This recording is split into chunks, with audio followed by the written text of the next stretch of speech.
መኃልየ ዘሰሎሞን ምዕራፍ 8 አንተ የእናቴን ጡት እንደ ጠባ እንደ ወንድሜ ምነው በሆንህ!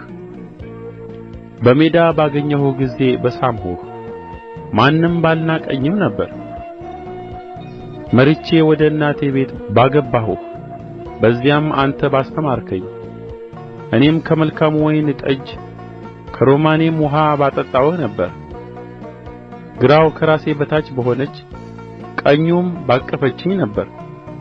እናንተ የኢየሩሳሌም ቈነጃጅት ሆይ እርሱ እስኪፈልግ ድረስ ፍቅርን እንድታነሳሱትም አምላችኋለሁ። በውድዋ ላይ ተደግፋ ከምድረ በዳ የምትወጣ ይህች ማን ናት? ከእንኮይ በታች አስነሣሁህ፣ በዚያ እናትህ ወለደችህ፣ በዚያም ወላጅ እናትህ አማጠችህ። እንደ ማኅተም በልብህ እንደ ማኅተም በክንድህ አኑረኝ። ፍቅር እንደ ሞት የበረታች ናትና፣ ቅንዓትም እንደ ሲኦል የጨከነች ናትና። ፍንጣሪዋ እንደ እሳት ፍንጣሪ እንደ እግዚአብሔር ነበልባል ነው። ብዙ ውኃ ፍቅርን ያጠፋት ዘንድ አይችልም፣ ፈሳሾችም አያሰጥሙአትም። ሰው የቤቱን ሀብት ሁሉ ስለ ፍቅር ቢሰጥ ፈጽሞ ይንቁታል። እኛ ጡት የሌላት ታናሽ እህት አለችን።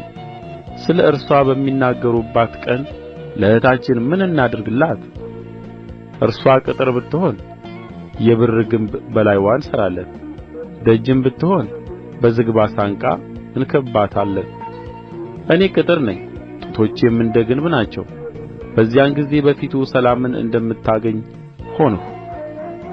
ለሰሎሞን በብኤላሞን የወይን ቦታ ነበረው።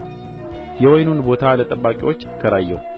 ሰው ሁሉ ለፍሬው 1000 ብር ያመጣለት ነበር። ለእኔ ያለኝ የወይን ቦታ በፊቴ ነው። ሰሎሞን ሆይ 1000 ለአንተ፣ 200 ፍሬውን ለሚጠብቁ ይሆናል። በገነቱ የምትቀመጪ ሆይ ባልንጀሮች የአንቺን ቃል ያደምጣሉ። ቃልሽን አሰሚኝ። ውዴ ሆይ ፍጠን። በቅመም ተራራ ላይ ሚዳቋን ወይም የዋላን እምቦሳ ምሰል።